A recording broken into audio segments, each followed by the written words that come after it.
महाभारत युद्ध के बाद श्री कृष्ण और भीष्म पितामह के बीच अंतिम संवाद। महाभारत का युद्ध 18 दिनों तक चला था।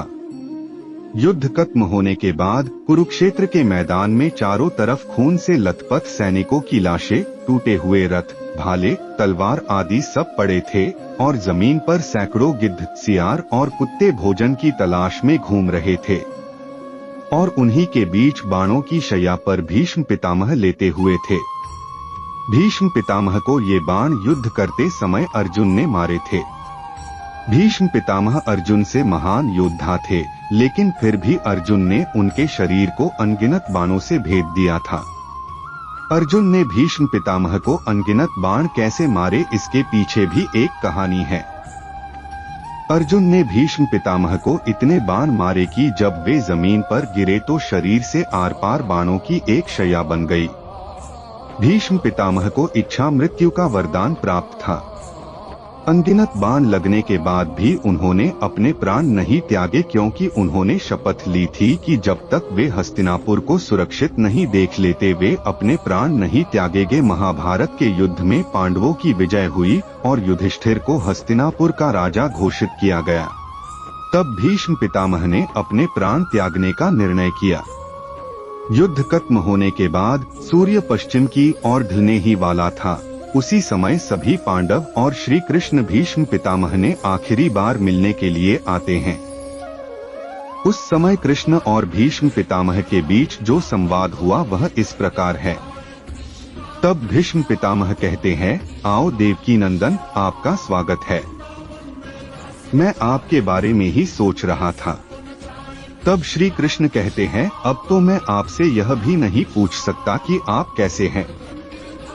तब भीष्म पितामह थोड़ी देर चुप रहने के बाद पुत्र युधिष्ठिर का राज्याभिषेक करा दिया। केशव, अब उसके परिवार में कोई बड़ा बुजुर्ग नहीं बचा है, इसलिए आपको ही उसका ध्यान रखना होगा।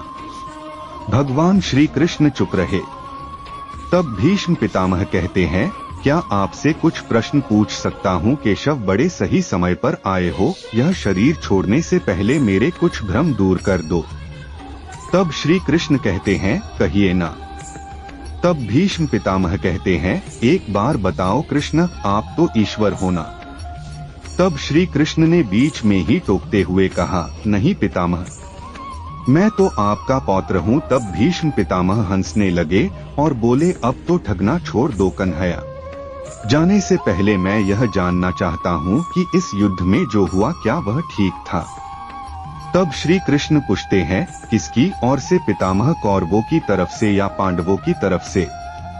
तब भीष्म पितामह कहते हैं, कौरवों की तरफ से चर्चा करने का अब कोई मतलब भी रहा केशव, लेकिन जो पांडवों की तरफ से हुआ क्या वह सही था? जैसे आचार्य द्रोण का वध, दुर्योधन की जंघा के नीचे प्रहार, दुशासन का छाती चीर देना, निहत्थे कर्ण का वध करना। तब श्री कृष्ण कहते हैं, इसका उत्तर मैं कैसे दे सकता हूँ पितामह? इसका उत्तर तो उन्हें देना चाहिए जिन्होंने यह किया है, मतलब पांडवों को इसका उत्तर देना चाहिए। मैं तो इस युद्ध में कहीं था ही नहीं। तब भीष्म पितामह कहते हैं, विश्व भले ही यह समझता रहे कि महाभारत को अर्जुन और भीम ने जीता है, लेकिन मैं जानता हूँ कि यह आपकी जीत है। मैं तो उत्तर ही पूछूंगा।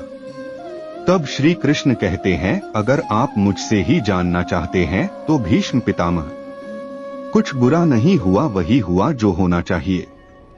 तब भीष्म पितामह कहते हैं, यह आप क्या कह रहे हो कृष्ण? पुरुषोत्तम राम का अवतार कृष्ण ऐसा कह रहा है।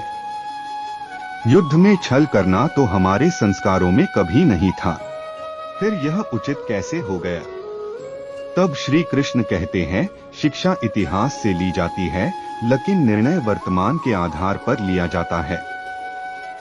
राम त्रेता युग के नायक थे। उस समय रावण जैसा खलनायक भी शिव भक्त था और धर्म का महाज्ञानी था, इसलिए श्री राम ने उनके साथ कहीं छल नहीं किया। लेकिन मुझे द्वापर युग मिला है और इस युग में कंस, दुरासंध, शकुनी, दुर्योधन, दुशासन जैसे कपटी लोग आए, इसलिए उनकी समाप्ति के लिए हर छल उचित है। पाप का अंत आवश्यक है, चाहे वह जिस विधि से हो। तब भीष्म पितामह कहते हैं, तो क्या आगे चलकर आपके इन निर्णयों से गलत परंपराएं नहीं प्रारंभ होगी? केशव, क्या भविष्य आपके इन छलों का अनुसरण नहीं करेगा? तो क्या यह उचित होगा? तब श्री कृष्ण कहते हैं, भविष्य तो इससे भी नकारात्मक आ रहा है पितामह। कलयुग में तो इतने से भी कम नहीं चलेगा। वहाँ मनुष्य को कृष्ण से भी कठोर होना होगा, वरना धर्म समाप्त हो जाएगा। जब क्रूर शक्तियाँ धर्म का विनाश करने के लिए आतुर हो तो नैतिकता अर्थहीन हो जाती है। तब केवल विजय महत्वपूर्ण होती है। भविष्य को यह सीखना ही होगा। तब भीष्म पितामह कहते हैं, तो क्या धर्म का भी विनाश हो सकता है कृष्ण? और अगर धर्म का विनाश होना ही है तो क्या मनुष्य इसे रोक सकता है? तब श्री कृष्ण कहते हैं, सब कुछ ईश्वर के भरोसे छोड़कर बैठना भी मूर्खता है। ईश्वर स्वयं कुछ नहीं करता, सब कुछ मनुष्य को ही करना होता है। आप मुझे ईश्वर कहते हैं ना पितामह?